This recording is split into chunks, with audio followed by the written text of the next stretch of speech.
नमस्कार।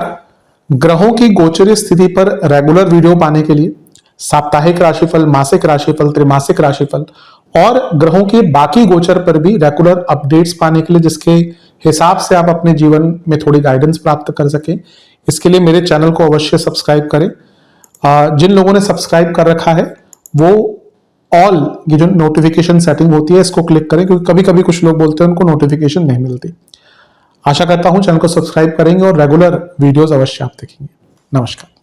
ओम गणेशाय नमः। ओम नमः शिवाय। मैं निखिल ज्योतिष आचार्य आप सभी का मेरे चैनल पर पुनः स्वागत करता हूं। आशा करता हूं कि आप सभी स्वस्थ होंगे। महादेव की कृपा आप सभी पर सदैव बनी रहे। ये वीडियो मेष यानी कि एरीज के लिए बहुत विशेष है, क्योंकि वीडियो है 20 अप्रैल से 26 अप्रैल 2026 के साप्ताहिक राशिफल के बारे में। कैसा रहेगा आने वाला सप्ताह मेष के लिए।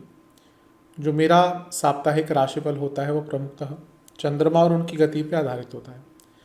चंद्रमा एक बहुत ही विशेष ग्रह है। चंद्रमा की विशेषताएं तो बहुत हैं, लेकिन जब हम साप्ताहिक राशिफल की बात कर रहे हैं तो पहला तो उनकी तेज़ गति, फिर उनका मन का कारक होना और फिर उनकी क्वालिटी कि वह जिस भी भाव राशि ग्रहादि के साथ संबंध संपर्क साधते हैं अपने गोचर में, उनको बहुत ही एक्टिवेट कर देते हैं। इन सभी कारणों से चंद्रमा का जो गोचर होता है वो बहुत विशेष होता है।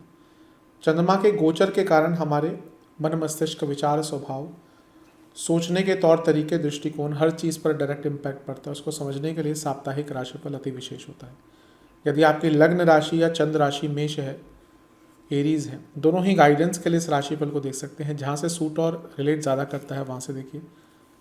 व्यक्तिगत तौर पे मेरा मानना है लग्न से देखेंगे तो अच्छा, इनकेस नहीं पता है तो चंद्र राशि से भी इसको देख सकते हैं।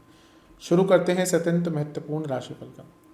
चंद्रमा आपके दूसरे भाव यानी कि वृषभ में ऑलरेडी आ चुके होंगे पहली ही रात को, और 20 अप्रैल को यहीं पर रहेंगे और 21 अप्रैल दिन के 1 बजे तक यहीं पे उनका गोचर रहेगा।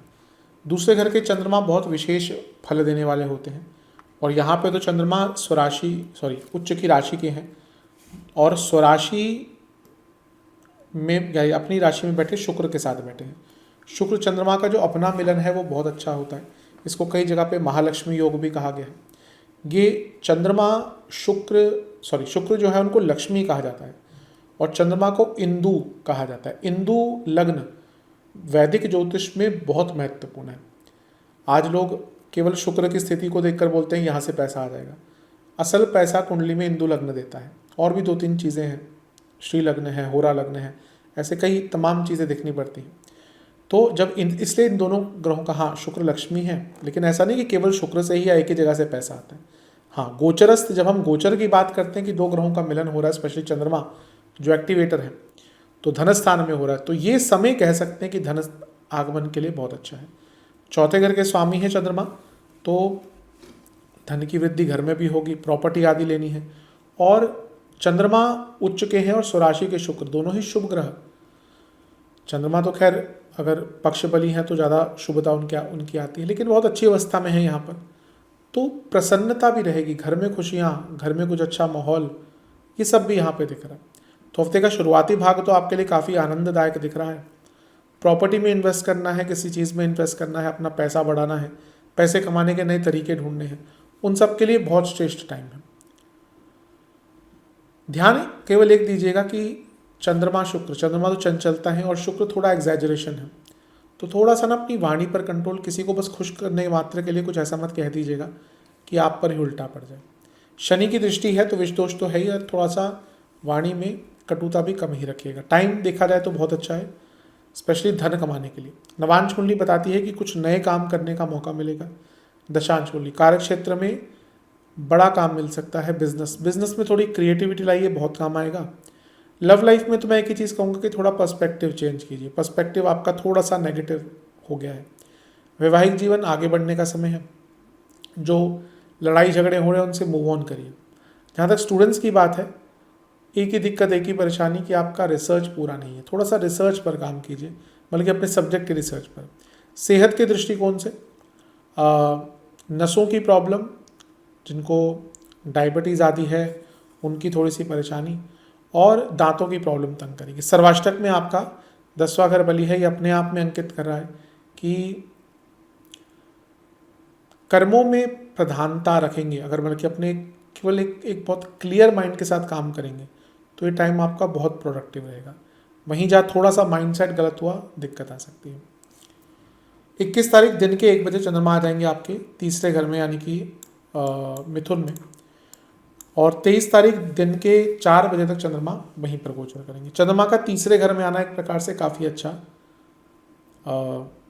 माना जाता है। यहाँ पे गुरु के साथ भी हैं और गुरु आपके नवमेश है। ये अपने आप में अंकित करता है कि समय आपका काफ़ी अच्छा है। भाग्य स्थान के स्वामी, केंद्र के स्वामी के साथ तीसरे घर में बल, पराक्रम, इमोशनल कंट्रोल सब कुछ रहेगा। मंगल की दृष्टि भी रहेगी जो लग्नेश हैं, तो 12वें घर से देख रहे हैं और विपरीत राजयोग खुद बना रहे हैं, तो बदलाव का मौका मिलेगा। बुध के साथ भी बैठे हैं जो विपरीत राजयोग बना रहे हैं, तो 2 विपरीत राजयोग बनाते ग्रहों का प्रभाव इनडायरेक्टली चंद्रमा पर है। चंद्रमा तीसरे घर में, और यहाँ पे राहु का प्रभाव भी है। ये सारी चीज़ें बताती है कि कुछ रिस्क लेना है, कुछ अलग करना है, अपनी गलतियों को स्वीकार करना है, कुछ बहुत बड़े स्तर पर चेंज लाने हैं अपने जीवन में। इससे अच्छा टाइम आपको नहीं मिलेगा। कॉन्फिडेंस, अपने ऊपर विश्वास, अपने ऊपर पूर्णता, सब कुछ यहाँ पे दिख रहा है, तो इस समय का लाभ उठाइएगा। हाँ, बस मंगल और राहु का प्रभाव है तो क्रोध आता ही है, थोड़ा इम्पल्सिव कम रहेंगे तो अच्छा है। कुछ भी नया ट्राई करना है, फिर से कहूँगा बहुत अच्छा टाइम है। नवांश कुंडली बताती है कि एक्सेप्टेंस लाइए अपने जीवन में, बहुत काम आएगी। बिजनेस दशांश कुंडली कार्य क्षेत्र में तो एक तरफ से आपको भाग्य का बहुत साथ मिलने वाला है। बिजनेस की जहाँ तक बात है, ये टाइम रिफ्लेक्शन का है, बैठकर देखिए कि कहाँ पे गलतियाँ हो रही हैं।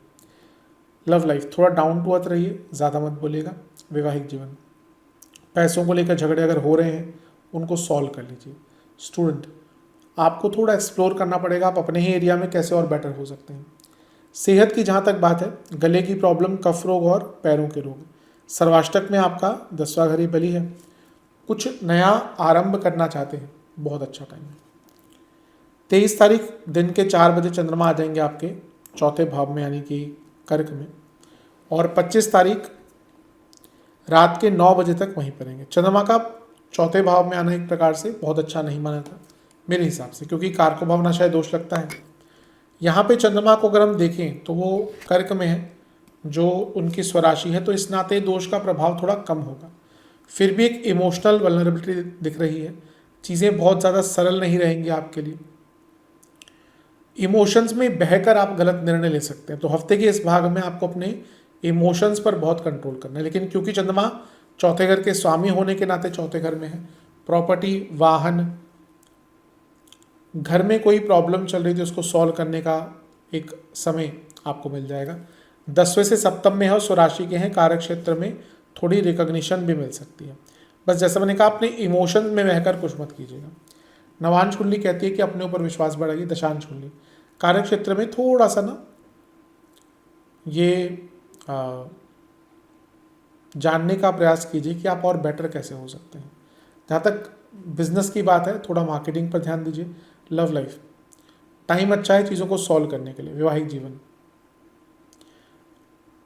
ज़्यादा निंदा मत कीजिएगा। किसी की निंदा हम इतनी कर देते हैं कभी कभी कि वो रिश्ते ही टूट जाते हैं। निंदा करना सबसे ईजी है, कम्युनिकेशन कीजिए। स्टूडेंट्स, आप थोड़े से यहाँ पे ना डिस्टर्ब रहेंगे मेंटली। सेहत की बात है, जहाँ तक ब्रीदिंग इश्यूज, कफ की प्रॉब्लम, लंग्स से संबंधित प्रॉब्लम। सर्वाष्टक में आपका 10वां घर ही बलि है, थोड़ा रिकॉग्निशन दिख रहा है कार इस भाग में हफ्ते के। 25 तारीख रात के 9 बजे चंद्रमा आ जाएंगे आपके 12वें घर में, 5वें घर में केतु के साथ सिंह राशि में, और सप्ताह के अंत तक यहीं पर रहेंगे। चंद्रमा का पंचम में आना एक प्रकार से काफ़ी अच्छा माना जाता है, लेकिन यहाँ पे राहु केतु के बीच में फंस गए, केतु के साथ है तो ग्रहण दोष है, और किसी ग्रह का अगर प्रभाव देखे तो नहीं है, और चंद्रमा केमद्रुम योग में भी आ गए, तो ये थोड़ा सा कष्टकारी हो सकता है। एक तो चंद्रमा केतु की होती है तो ये व्यक्ति को थोड़ा सा अतीत में लेके जाती है। व्यक्ति सेल्फ रिफ्लेक्ट करता है कि मुझसे गलतियाँ कहाँ हो रही थी, और थोड़ा डिटैचमेंट भी रहती है। जिस व्यक्ति का केतु बहुत स्ट्रांग होता है ना, लग्न में है, चंद्रमा के साथ है, बहुत डिटैच्ड हो जाता है, वो डरता है किसी से अटैच, मतलब कि अब राहु इज अटैचमेंट। आप किसी व्यक्ति को देखेंगे ना जिसका राहु बहुत प्रबल है, वो कभी भी प्यार मोहब्बत की बातों में अगर पड़ जाता है किसी के साथ तो बहुत ज़्यादा अटैच हो जाता है, एक्सट्रीम।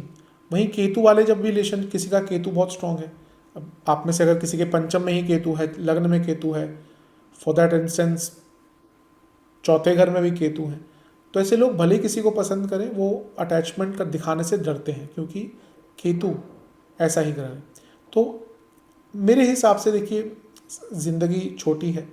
अगर आपको, मैं ये केवल लव लाइफ के लिए नहीं कह रहा, पूरे जीवन में सभी के लिए कह रहा हूँ कि अगर आपको किसी के प्रति कुछ कहना है, कुछ भावना है, कुछ इमोशंस है, माँ बाप हो, भाई बहन हो, दोस्त हो, तो इस टाइम पे प्रकट कीजिएगा, उनको दबा के मत रखिएगा। हाँ, अपने, जैसे मैंने कहा, जीवन को एनालाइज करने के लिए बहुत अच्छा टाइम है। दशांश कुंडली, कार्य क्षेत्र में आप थोड़ा आराम से बातचीत कीजिएगा। बिजनेस में एक ही नवांश कुंडली, अगर नवांश कुंडली के हिसाब से आपके पूरे व्यक्तित्व में, वाणी में एक अट्रैक्शन रहेगा। दशांश कुंडली हमने बात कर ली। बिजनेस में आपको थोड़ा सा ना अपने बिजनेस की नीश पर काम करना पड़ेगा। आपके बिजनेस की क्या खूबी है, उस पर काम कीजिए। लव लाइफ, अगर आप दोनों के बीच में कोई दिक्कत चल रही है तो थोड़ी गाइडेंस लीजिए बड़ों से, या कोई और आपका मित्र है तो। वैवाहिक जीवन में एक ही दिक्कत है कि आप दोनों ही बहुत शॉर्टकट्स या बीच का रास्ता ढूंढ लेते हैं और कन्वर्सेशन रह जाती है। स्टूडेंट्स, आप थोड़ा अपने ऊपर विश्वास ढूंढिए, रखिए और अपने खुद के तरीके ढूंढिए। अगर आपके अपने खुद के तरीके नहीं होंगे पढ़ने के, नहीं आगे बढ़ पाएंगे। सेहत के दृष्टिकोण से पेट की प्रॉब्लम, नसों की प्रॉब्लम और हड्डियों की प्रॉब्लम, सर्वाष्टक में आपका 10वां घर ही बली है। जॉब चेंज करना चाहते हैं, हफ्ते का अंतिम भाग बहुत अच्छा है।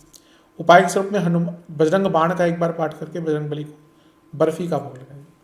आशा करता हूँ वीडियो काम आएगी। चैनल पर सब्सक्राइब कीजिए, वीडियो को लाइक कीजिए। मिलता हूँ अगली वीडियो में, तब तक के लिए ओम नमः शिवाय।